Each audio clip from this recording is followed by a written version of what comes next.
समानुभूति।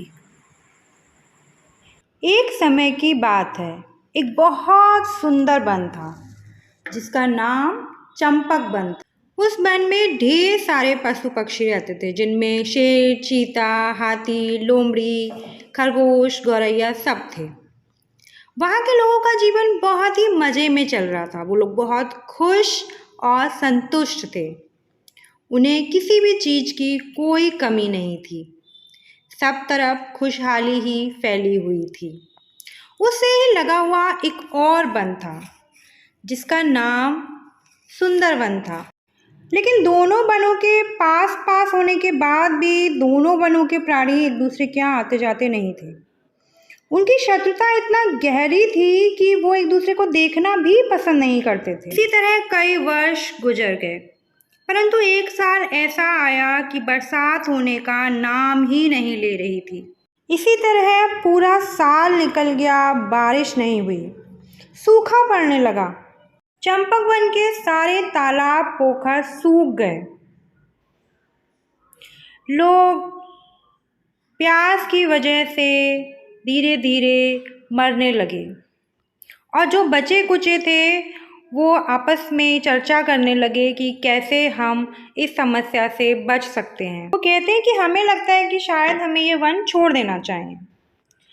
वहीं दूसरी तरफ सुंदर वन पर इस सूखे का कोई प्रभाव नहीं था, क्योंकि वहाँ एक प्राकृतिक झरना था जो पूरे वर्ष झरता रहता था, जिससे वहाँ के जानवरों को कभी भी पानी की कमी नहीं पड़ती थी। इसीलिए सूखे का भी उन पर कोई अधिक प्रभाव नहीं हुआ। इन दिनों सुंदर वन में एक सभा का आयोजन हुआ। सभा में वन के सभी जानवर इकट्ठे हुए। सभा में वन के सुरक्षा प्रहरियों ने बताया कि चंपक वन में अब कोई चहल पहल या जानवरों की आवाज़ें नहीं सुनाई देती हैं। सुंदरवन के राजा ने अपने गुप्तचरों को आदेश दिया, जाकर पता करो कि कहीं चंपक वन के लोग किसी हमले की योजना तो नहीं बना रहे। गुप्तचर ने चंपक वन जाकर देखा तो उसकी आंखें फटी की फटी रह गईं। उसने देखा जगह जगह प्यास से पशु पक्षी तड़प रहे हैं।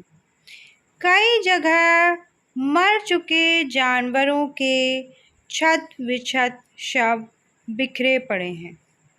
उसने जो देखा उसने वही हाल सुंदरवन के राजा को कह सुनाया। राजा का हृदय ये सब सुनकर करुणा से भर आया। जिन आंखों से वो चंपक वन के जानवरों को देखना भी नहीं चाहता था, वो आंखें झरझर बहने लगी। तुरंत वन के सभी प्राणियों की आकस्मिक बैठक बुलाई और उन्हें चंपक वन का हाल सुनाकर पूछा, ऐसे में आप लोग बताओ, हमें क्या करना चाहिए।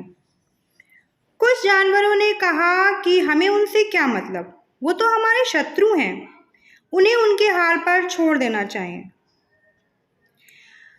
कुछ ने कहा कि वो जैसे मर रहे हैं उन्हें वैसे ही मरने के लिए छोड़ देना चाहिए। इससे हमारा काम और भी आसान हो जाएगा और हम अपनी शत्रुओं से बदला ले पाएंगे।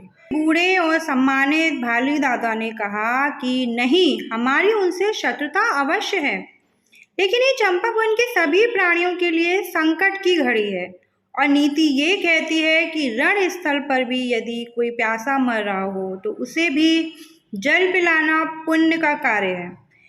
हमें परमात्मा ने एक अवसर दिया है कि हम शत्रुता की भावना से ऊपर उठकर एक अच्छे पड़ोसी होने का धर्म निभाएं। राजा ने भी भालू दादा की सहमति जताते हुए कहा कि संकट के समय किसी भी प्राणी की रक्षा करना ही सबसे बड़ा धर्म है। इसके साथ सभी साथियों ने इस बात का समर्थन किया और कुछ छोटे बड़े सभी जानवरों ने अपने मुख में पानी भर लिया और चंपक वन की ओर बढ़ चले। वहाँ जाकर एक छोटे पोखर में सभी ने अपने मुख को खाली कर दिया। चंपक वन के प्राणी आश्चर्यचकित होकर ये घटना देख रहे थे।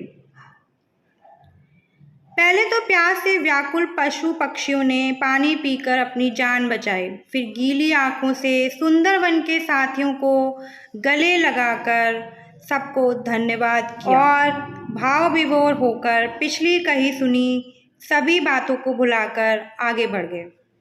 सुंदरवन के राजा ने कहा कि आप सभी जब चाहो अपनी प्यास बुझाने चंपक वन आ सकते हैं। इस तरह से वर्षों से चली आ रही शत्रुता समाप्त हुई और सब आपस में मिलजुल कर रहने लगे।